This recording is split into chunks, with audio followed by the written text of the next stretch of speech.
DPR Jones, who used to call himself Richard Jones, even though his name was Douglas. But apparently there's a thing in his family where everybody's got 3 first names and they all call each other by the name closest to their surname. So Douglas Peter Richard Jones, he called himself Richard because that makes perfect sense. Richard was a really kind and generous guy. He was really funny. He was quite depraved. And self-deprecating, which is really funny. One of the stories, he used to refer to himself like, yeah, well, you know, I am a paedophile, and I didn't know why. And the joke behind it was that a certain slightly scummy YouTube user once recorded him in a chat saying sexually suggestive things to a female, and he then accused him of being a paedophile. He said that this was a young schoolgirl, and well, apparently she was about 27 years old. I've never seen the image, but allegedly he photoshopped a little girl's head onto this picture and tried to spread rumours about him being a paedophile. And you know, the funny thing is that Richard laughed about it for years. So we got to know Richard. I don't even know how long ago it was. Somewhere between 15 years, maybe. Yeah, I mean, I just don't know. But thing is, it's like we knew him for that long. It kind of seems like we always knew him. It's like I don't really remember much time with him not being around. He just kind of fit into our life quite deeply very quickly. We got to know him. I saw a bit of one of his videos. I never used to watch them actually, but I saw a bit of one of his videos, and he said something in it, and it wasn't quite grammatically correct in my opinion. And he was obviously a clever guy, and I wanted to be a little bit cleverer on one little thing that I could find. So I wrote to him, and I expected him just to completely blank me or something like that, but he just wrote back and said, "I've checked this book, and yeah, point taken, I'll do that in future." And I just thought, I'm really going to like this guy. He's really good. Now, at first, I didn't really know what he did. I'd just help him out with computer problems that he'd have. And he was crap with computers, so he was always having computer problems. And as time went on, and I found out he wasn't lying and he really was a barrister, I mean, we'd just be having conversations, and I wasn't after legal advice or anything. And I'd constantly tell him, look, I'm not phoning you for legal advice. I'm just phoning for us to like discuss what's going on in our lives. And there'd always be something, and he's like, oh, well, you don't want to allow that. You want to sue them for that or something. We soon got to this point where we had this relationship where I'd help him with computer problems and he'd prosecute people that I didn't like. Yeah, one of those was, oh, it was so funny that it was funny to us anyway. Was I worked for this company and they were really horrible people, really vile, and I left, and there was a bit, and I was telling him about how vile they were, and I told him about some agreement that we'd had where I was going to leave earlier in the year, but they promised me something like £5,000 bonus if I didn't leave, and so I stayed for about a month before deciding to leave anyway. And he said, "Well, you're entitled to that money." I said, "Well, no, I left." He said, "Well, if they didn't put a timeline on it, then they asked you to do something for them. You did it, and now they owe you £5,000." It was funny after like we left on such bad terms that him then writing a solicitor's letter to them, writing a letter to them and saying, "You owe my client £5,000." They sent back this letter saying, "You said this and you said that," and he wrote back a letter in which he agreed to include the line, "I understand your position, but it has no bearing in law." And they went from like the directors themselves to writing these long letters. really passionate, vile, threatening letters saying, we'll sue you and we'll charge you for all our costs. And Richard saying, well, they're clearly not getting legal advice because in employment tribunals, they can't actually sue you for costs. So they don't know what they're talking about. Anyway, they went from these really strong, aggressive, posturing letters to one day I just got this letter through the post and it was just a compliment slip signed by the secretary and a cheque for £5,000. And we phoned him up and we laughed so much. It was so incredibly funny. He also talked to us about family law. We'd have some problems regarding one of our kids and what a twatty boyfriend she had, and we'd just be talking. And oh, he's done this, and he's done that, and he'd go, oh well, legally you should do this and you should do that, and I was like, I'm not phoning you for legal advice, and he'd say, no, for you, my legal advice is always free. What I really liked about him is how he would only laugh if something was funny. So many times I'd like, because you see, we chat so often, right?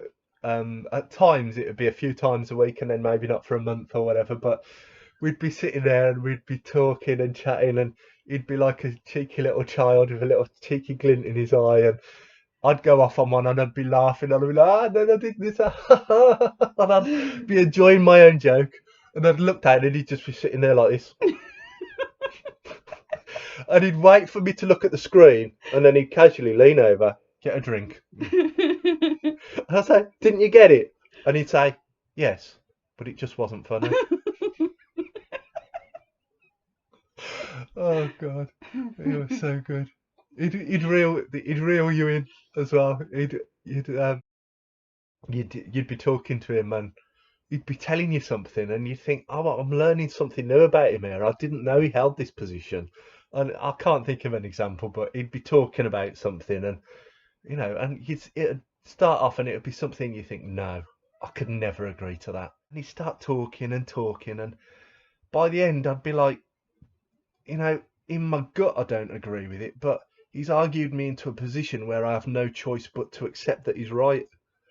And then just as I'd think that he'd convince me into changing my opinion, he'd suddenly start to get this little glint in his eye and he'd look over his glasses and then he'd just drop his bombshell. And you go, oh, you bastard. You just argued me into something against my will that even you don't believe to be true.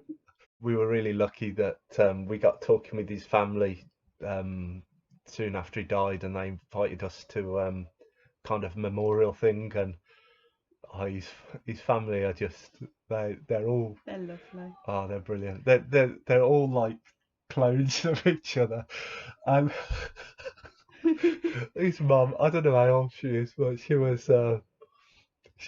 did exactly the same thing. We were talking to her, and I thought she was going to be this like really stern, prim and proper kind of person, and we were talking to her, and I can't remember the conversation. She was saying something, and I didn't know she was doing exactly the same thing. She was reeling me in. And then I sat there thinking, oh, our views are certainly different on that. And then she doesn't even wear glasses, and she still went, bastard. She just looked over her imaginary glasses and just dropped the B word. I was laughing so much. I said to her, you're just so much like him. It was fantastic. There's there's a little bit of him, and there's a little bit of them, each of them in him, and there was certainly a lot of him in them, and it was kind of a bit like reconnecting with him for a while. That was a really nice experience. When I used to do the gin and tonic show, he used to kindly keep my wife company. So I'd be doing this show, and then maybe I'd be like debating with a theist on the finer points of some kind of aspect of their religion, and I'd be deep into something, and I think right, okay, I'm just about to drop the killer argument, and then suddenly, bloop bloop, a little message would pop up off my screen. I'm chatting up your wife. So I just put it out of my mind. I carry on and arguing, and I go, bloop, bloop, bloop. She's loving it. I'm like, you bastard, get out of my head. Oh, fuck.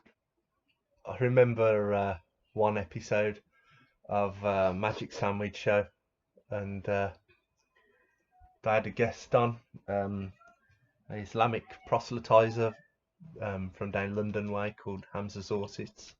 DPR was trying to be the impartial host, and he just sat there mostly quiet for about 2 hours while this guy like danced around the ring like Muhammad Ali, avoiding all this stuff.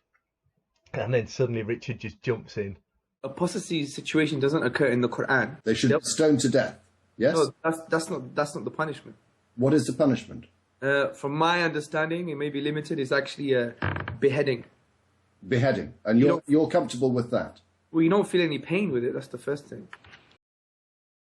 An incident with a certain YouTuber who shall remain nameless, who you probably know the story. He started e-begging and said he only needs like $200 a week or something to live off, and he'll donate the rest to the local orphanage.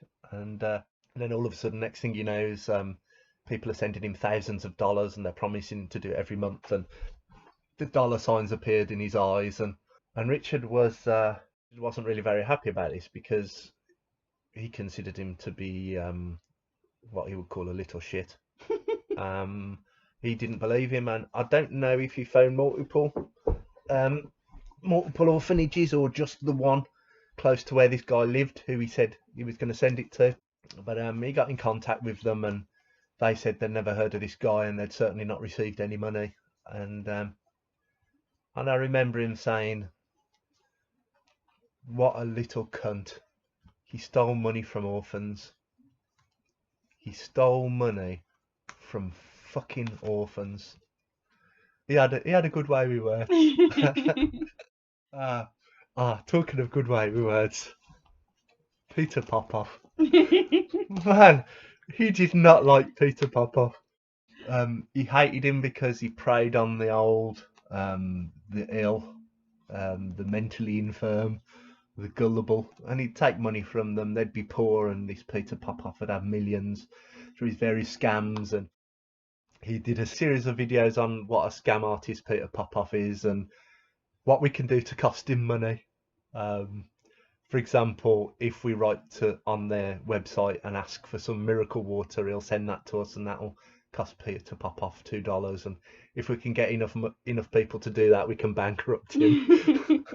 I don't know this story, but I've read a story about when Peter Popoff wanted to build a new church, and Richard suggested that everyone post a brick with a little letter saying, "Dear Mr. Popoff, here is a brick towards your new church." He described Peter Popoff. Let's see, I'll do this as a bit of a reaction because this makes me laugh. How did he describe Peter Popoff? A cheat, a liar, a fraud, a con artist, a charlatan, a deceiving low-life exploitative worm.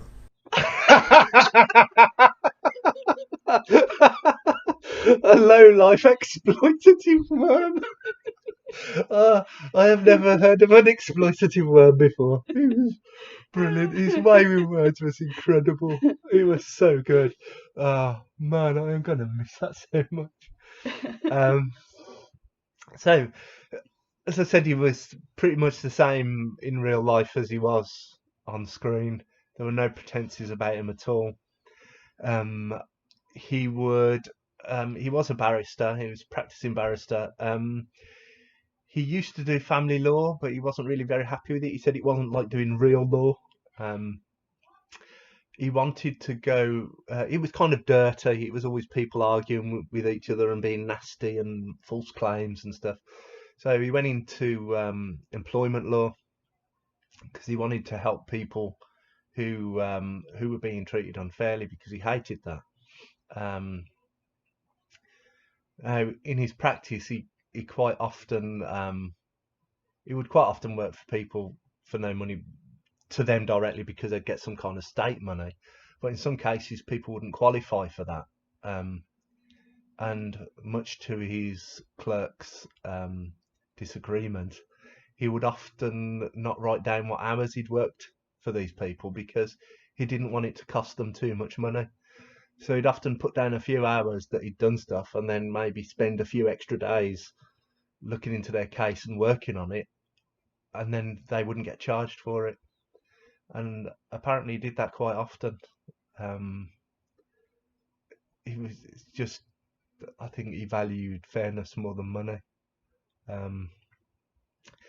A lot of people know he used to do his annual 24-hour fundraiser for Doctors Without Borders. I do remember the one year he was due to have AC Grayling on to talk about philosophy, and he was so nervous about it. He said, "Oh, because I don't really know anything about philosophy. I'm going to have to read some books so that I don't make myself look stupid when I interview him." And he did all this preparation.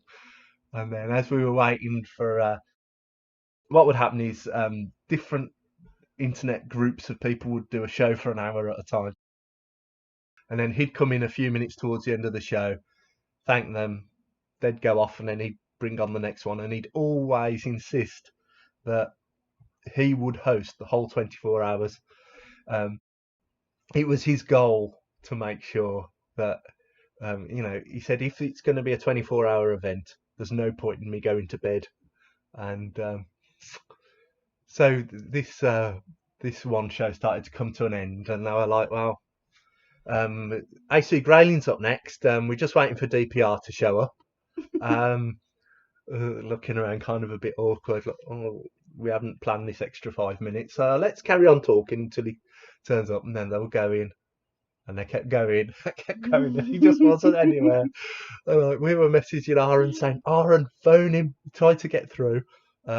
We'll get in touch with AC Grayling and let him know that there's a delay. And we talked to AC Grayling. I got through on Skype, and he just saw AC Grayling sitting there looking all smart in front of a black wall, just waiting for DPR. And I said, hey, I'm sure he won't be too long. Okay, I'll wait. Just sat there like this. And DPR just didn't turn up. And last minute, thankfully, someone who was studying psychology, not psychology, philosophy, Yeah. sorry. Eventually, someone studying philosophy stepped forward and said, I'd love to interview him. So he did, and he did a good job of it. Just a few minutes before the end, suddenly, this little video window appeared of Richard, all like really tired. Kind of like, oh, what happened? Missed the whole show. And when we met him and talked about it, he said I was so tired. He said any ordinary person doing a 24-hour charity event would sleep, especially being as it started at like 9 p.m. They'd sleep during the day. He said, but I thought I'd be all right. So he just got up as he normally do, like 7 in the morning or something, and then by 9 p.m. thought he'd stay awake for 24 more hours. He said, and I was there, and it was about 15 minutes before the end of the show, so I knew I had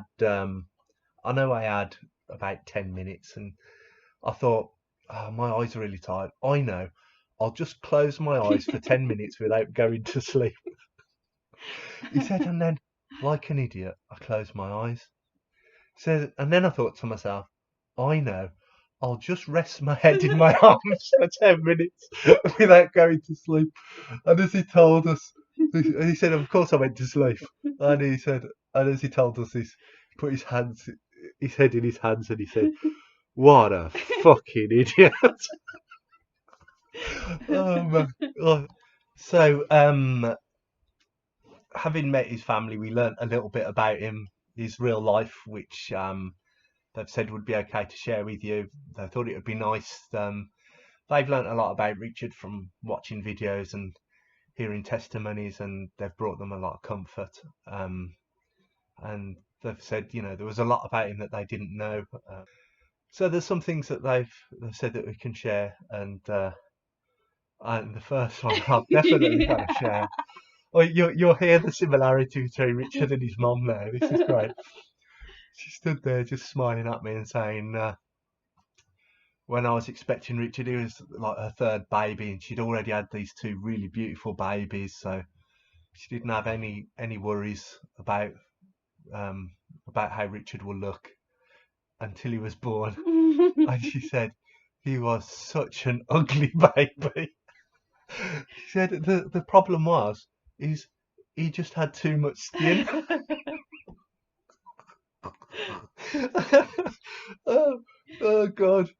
And she said, and shortly after I'd given birth, the next door neighbour came round and she wanted to see my new baby.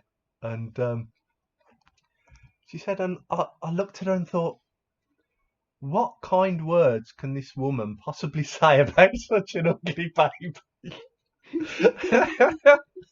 And she said, I handed her over and she looked him up and down and she didn't say anything and she looked him up and down. And she stood there for a few minutes looking up and down and said, oh, hasn't he got manly hands? No, apparently he grew into his skin. His body grew faster than his skin, so he all kind of stretched it out in the end, and she thought he was very beautiful. But I really wish I'd met his mum while he was around, because I'd have loved to have known that about him. I'd have taken the piss. When I met him, I'd have stroked his hand and said, "Oh, Richard, what manly hands you have!" Oh man, that would have been fab. He used to say that she used to remind him of it all the time, and he'd say, "Oh, mother, you're so cruel." And he said, "I'm going to bring this up at your funeral," which is a shame. So, as well as the Doctors Without Borders thing that he used to do, he used to raise money for charity in his private life as well. He went on I think it was a Rick Stein course. Can you remember who it was? No. I think it was Rick Stein or somewhere. He went on a proper cooking course, and he loved to cook. He started to do an event. I don't know if it was annual or what, but it was he'd have like a charity meal. People would come along and they'd buy this meal and he'd cook it, and then he'd donate all the money to breast cancer research. Although he used to carry on with the Magic Sandwich Show, he stopped making videos quite a number of years ago. He kind of became busy with stuff in real life. He completed a joint master's degree in employment law and international criminal law. He'd been a barrister for so long, he stopped for a while. Decided he'd drive a food delivery truck for Tesco or someone. Sainsbury's. Yeah. Oh yeah, so Something like not that. Tesco. He no. didn't like it to be called Tesco or Asda. It was Sainsbury's. Yeah, I used to say to him, I was like, "Oh, you've been out driving your Tesco, man." It's like, it's not Tesco, it's Sainsbury's. Got that? Oh God! I used to wind him up, hearing him get all snobby over what kind of a food man he drives. I completely forgot all about that. Oh, that's brilliant. He passed with distinction and was awarded a Paragon Law Prize for being the most outstanding student of the academic year. He was also teaching undergraduate law course at Nottingham Trent University. And he also then went on to work towards a PhD in law, which he would have finished this June, but unfortunately because he died in January, that remains incomplete. I'm going to have to read this next bit out. It's from a colleague. He was asked to explain what the PhD was that Richard was doing. It was an ambitious thesis aiming to collate and provide legal commentary to statistical evidence about the voluntary compliance of non-state armed groups with international humanitarian law. It was both a social science and legal research with a strong empirical implication, with the objective to assess if and how a different model of interaction with armed groups, based on voluntary compliance, approach by NGOs, legal training of fighters, and so on, was proving successful in diminishing the number of civilian victims of the military actions of these groups around the world. So, in honour of Richard, we'd like to toast a drink. As per his advice, I think that he would have quite liked that in death he's still costing Peter Popoff money. We went to Peter Popoff's website and we ordered our Miracle Spring Water, which isn't really very well printed, I think, unless he's changed the name to Miracle Spring Wat. Not entirely sure what to do with this, because in the old days you were supposed to drink it, but now it says do not ingest. But here goes. We did actually order 2, but he only sent us 1. No, actually we ordered 3. Oh, did you? Yes. I ordered 1 for me because I needed help to heal a broken heart. Okay. I asked for 1 for you. I can't remember what I wanted that for, but you was ill in some way. This was before Corona, otherwise I'd have asked him to cure some Corona. We ordered 1 for my son. Can't even remember. Okay. But anyway, a toast to our absolutely brilliant friend Richard Jones. We're going to miss him. We will really miss you. Cheers. Goodbye. Cheers.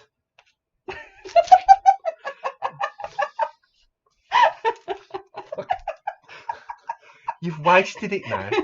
We're gonna have to order some more. Lift your heart. What a waste of money.